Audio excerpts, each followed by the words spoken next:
my name is Jeanette and I am a relief coordinator for outdoor dining and I am working at the Ayers Rock Resort.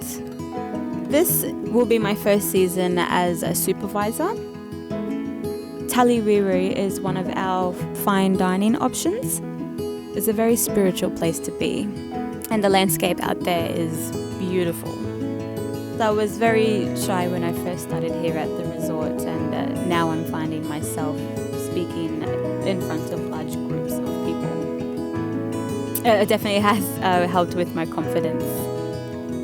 My mentor is Tracy Walker. She's been great. She was my first trainer. She has seen me gone a long way. She's helping me with the menu as well, what to research for and to take into consideration the questions that staff will be asking.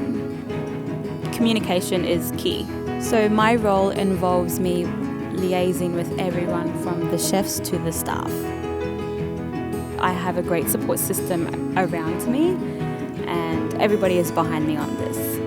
I have made many friends out here. These friends are also the people that I work with, so it does make my time enjoyable out here. For anyone thinking of coming here for work, I would say definitely do. I am proud of how far I have come along. I honestly did not think that I would be in the position that I am right now.